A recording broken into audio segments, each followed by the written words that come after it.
If you've decided to take one more big hot rod road trip, you couldn't pick a better place on earth to kick it off than the Bonneville Salt Flats, where speed is king. That's exactly what Andy Brizio did when he planned this epic road trip to Indy and back. If day one is any indication, there will be no shortage of horsepower, hot rods, and fun. And thanks to Wix Filters, we're bringing you all the action.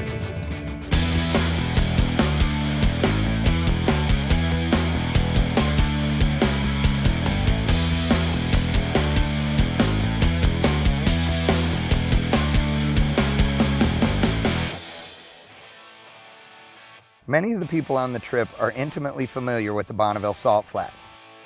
But one of the more colorful is Dennis Varney, who has been over 300 miles an hour multiple times at Bonneville and has the blue hat to prove it. My 29, this is its fourth trip across the country.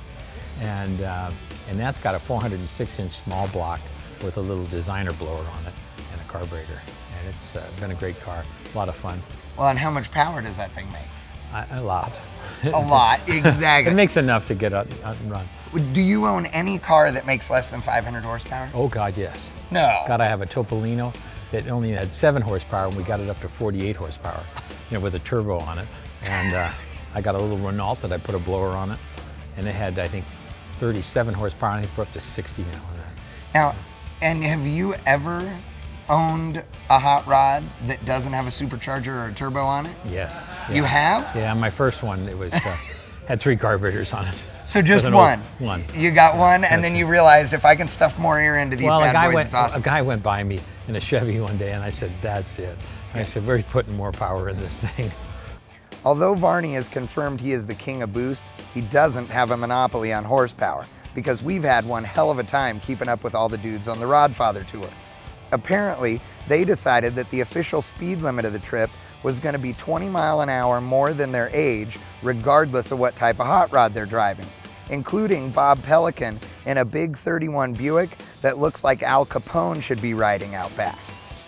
It's hilarious because this car with the wide whites and the wire wheels and all that looks like, the president should be driving down the road in it. Well, he is. Okay, yeah. I'm sorry. Yeah. President of somewhere, right? Somewhere, yeah, something. And normally this car would have hood sides on it and all that, and it would look very, pretentious and stately. Stately. Stately is what we call it. Yeah. Good call. That's a good. I'm using that word. Okay. But no, you have the big Buick hanging out. I do. And it's not just any Buick.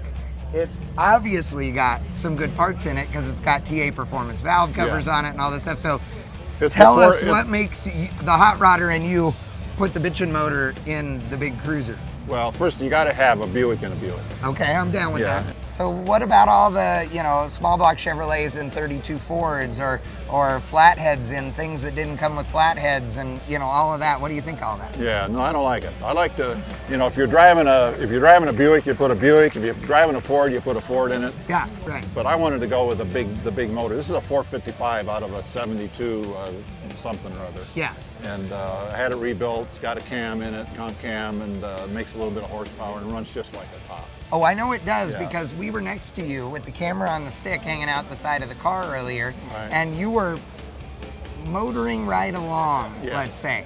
Yeah, it does real well. It just cruises at 80 all day long. There are several guys on the Rodfather tour that have gone hundreds of miles an hour more than Bob's cruising speed, both on the salt and on the drag strip.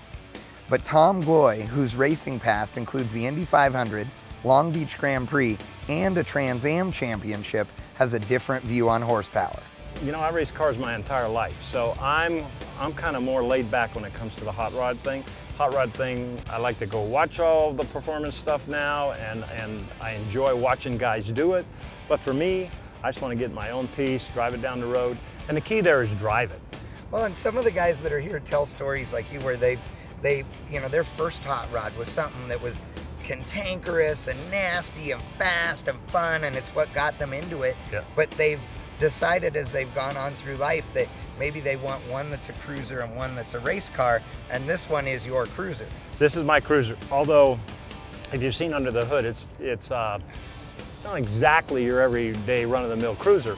Part of the theme of this car was it had to have something to do with racing.